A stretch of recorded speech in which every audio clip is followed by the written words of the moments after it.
Anda kembali bersama kami di Lunch Talk dan masih membahas terkait dengan topik kita galaunya maskot Asian Games ini. Nah, saya ke Mas Adit nih. Mas Adit, kalau Anda melihat karena kan memang ini kementerian terkait juga terdesak oleh target yang memang cukup singkat dalam penyelenggaraan Asian Games ini.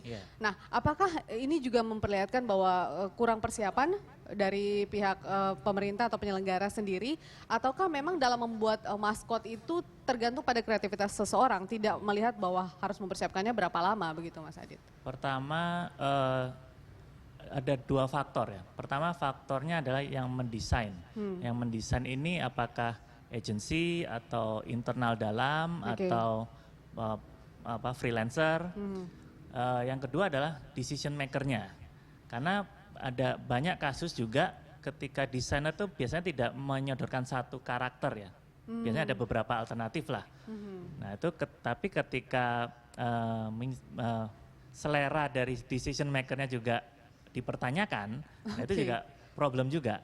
Jadi ada dua kemungkinan di sini. Nah jadi jawabannya yang mana? Yang pasti masing-masing harus punya kompetensi dalam bidang desain dan visual sih. Tapi idealnya tuh prosesnya seperti apa Mas Adit? Kalau kita cermati negara-negara lain, mungkin ada juga di beberapa negara yang ketika mengeluarkan maskot event olahraga atau event apapun juga menimbulkan kontroversi kan? Belum disambut baik oleh masyarakat. Ya memang banyak kasus-kasus misalnya yang terakhir yang berkaitan dengan olahraga itu Olimpiade Tokyo nanti. Itu logonya juga mirip dengan logo institusi lain. Yaitu yang harus kita lihat memang track record dari si penyedia jasa desain ini. Apakah dia memang sudah terbiasa membuat desain-desain karakter atau memang ini pertama kali. Jadi itu yang perlu dianalisa. Karena membuat karakter ini sebetulnya lebih simple lebih baik gitu. Tapi membuat yang lebih simple itu yang susah gitu. Karena orang kan pingin banyak titipan di situ. Pingin ada filosofi ini jadi satu dalam karakter. Akhirnya karakter ini bebannya berat gitu, karena banyak titipan tadi. Apakah itu yang terlihat dari logo kita atau justru sebaliknya begitu? Saya kira itu sangat terpancar ya kalau yang di karakter sekarang, karena ada batik di situ, terus ada pakaian, salah satu pakaian pencak silat, terus karakternya juga banyak warna-warni yang terlalu banyak gitu. Jadi akhirnya itu kan kesannya banyak filosofi yang ingin diungkapkan.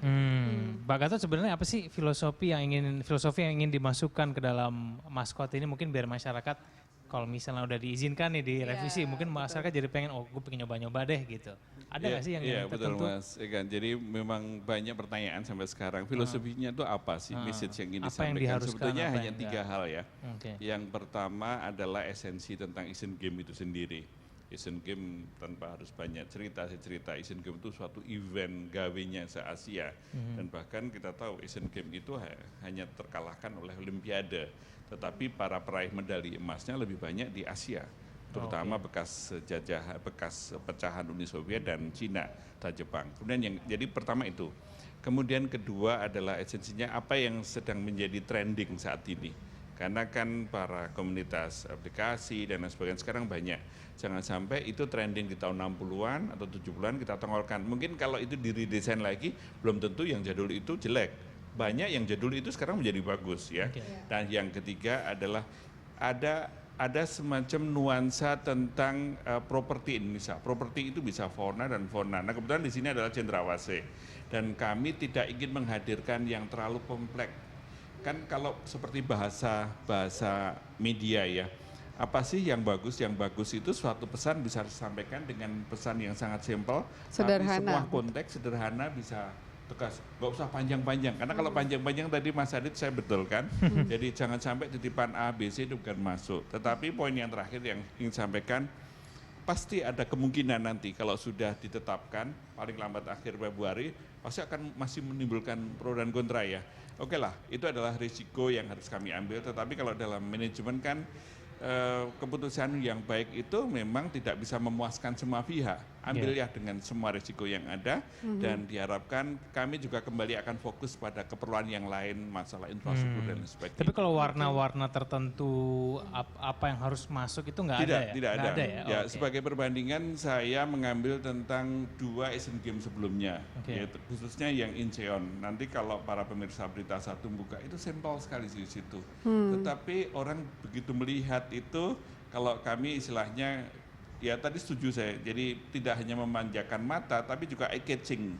Supaya orang berpikir, oh ini Asian Games ini, oh itu berarti Jakarta dan Palembang. Jangan sampai, oh ini Asian Games ini, bentar ya, ini tarian budaya atau apa, atau kemudian suatu pentas tertentu, atau faktor kultur budaya tetap, tapi jangan sampai itu terlalu dominan sekali gitu. Supaya memori orang secara kognitif itu mudah, mulai anak kecil sampai orang gede pun juga tahu, ini Asian Games loh. Supaya kalau bahasa Mas Adi juga bagus, supaya itu bisa dipaskan. Kalau di branding di sebuah seremoni sampai kaos, bahkan sampai goodie bag pun juga Oke, berarti yang mendesain harus pikir seluruh jiwa raga ini ya sebagai bangsa Indonesia. Kayaknya sih simpel, tapi kayaknya kalau digambar susah ya kayaknya. Makanya, tapi ini kan diberikan kesempatan. Ada semacam kompetisi sayembara seperti itu, Pak. Siapa saja yang diberikan kesempatan Jadi untuk gini, sebetulnya ini kompetisinya? tidak melalui sayembara, karena komunitas profesi seperti itu sudah banyak dan pengakuan internasional juga sudah banyak. Kebetulan saya masih ingat ya waktu saya dulu di kantor lama, itu setiap tahun itu kan ada namanya INECTA, Indonesia ICT Award. Itu kreasi Indonesia itu banyak dipakai di internasional. Makanya kami selalu buru-buru mengatakan, buru-buru atur patennya, buru-buru atur copyright-nya gitu. Karena kalau enggak langsung disamber gitu. Nah kembali ke tadi, profesi seperti Mas Adit ini banyak. Makanya sebagai bentuk apresiasi untuk komunitas itu, ini tidak sayembara terbuka, tetapi hanya terbatas. Namun demikian seandainya ada masyarakat, dan itu sudah terjadi sekarang Mbak gitu. Kalau mereka pengen menyampaikan, mensubmit keinginannya, sampaikan saja kepada kami. Nanti akan kami forward ke BEK, karena harus ada kepastian. Karena orang-orang berpikir, ini BEK atau Kemenpora yang punya gawe. Oke, yang punya gawe Kemenpora, tapi lead sektornya sekarang diambil alih oleh BEK dulu. Tapi bukannya lebih enak kalau terbuka aja Pak, jadi jelas gitu, kirim ke alamat ini, semua bisa ikut serta, maksudnya biar lebih banyak pilihan karena gitu. Komunitas untuk profesi ini sebetulnya sudah, itu sebagai bentuk pemerintah konsisten enggak? Profesi ini sudah ada pengakuannya, maksud sih tidak kita lepas pada situ. Karena dikhawatirkan adalah setelah logonya atau maskotnya itu diluncurkan, siapa yang terpilih, kembali lagi rame di Facebook kita, nggak mungkin harus Tadi saya bilang at all cost ya apa boleh buat ya kami harus tetap the show must go on. Kalau Mas Adi dengan komunitasnya mengharapkannya seperti apa nih ketika sudah dibuka ruang ya untuk masyarakat merevisi lah, itu seperti apa? Jadi kami menyambut baik dari respon dari Menpora ya, karena ini masih boleh direvisi. Jadi inisiatif kami dari komunitas desain, kita iseng-iseng bikin kompetisi juga. Jadi kita namanya itu Tantangan Maskot Cendrawasih. Tanpa ada hubungan dengan Kemenpora atau pemerintah. Tapi ini sifatnya online, baru dirilis kemarin. Dan ya target kami, karena saya baca di berita, kalau bisa sebelum tanggal 10 itu udah ada gitu. Jadi kita deadline-nya itu tanggal 9 Januari ini, itu bisa diakses di hellomotion.com. Kalau secara gambaran Mas Adit nih, logonya harus seperti apa sih Mas? Kan tadi sebenarnya kalau sudah secara filosofi sudah digambarkan oleh Pak Gatot.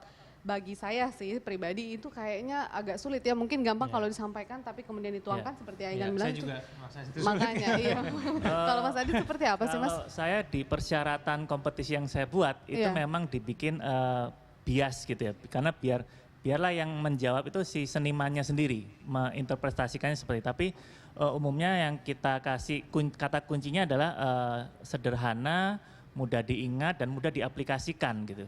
Jadi kalau tidak mudah diaplikasikan dan tidak tanda kutip tidak komersial gitu, itu mungkin mengurangi nilai seperti itu. Karena kita lihat impact dari maskot ini, saya kebetulan mempelajari beberapa maskot, ada yang bisa sampai menghasilkan triliunan rupiah per tahunnya, hanya karena maskot ya. itu diaplikasikan ke ribuan merchandise dan sebagainya. Nah yang menghasilkan triliunan rupiah itu karena apa? Karena simpelnya, mudah dicetak oleh sablon atau? Simpel dan menarik dan cara dia punya cerita di situ, mengkomunikasikannya juga secara tepat gitu. Iya. Ini warnanya cuma 3, hitam, merah, putih gitu. Bentuknya beruang, namanya Kumamon. Itu dia bisa menghasilkan 3 triliun rupiah per tahunnya. Wow. Apalagi sekarang kalau ada ajang Asian Games ya yang lebih besar. Ada momennya promosi gitu. yang gratis dan masyarakat juga tergerak untuk memasyarakatkan juga itu. Oke, baik kita lanjutkan lagi dulu kita di segmen selanjutnya ya. Baik pemirsa tetap bersama kami di Lunch Talk.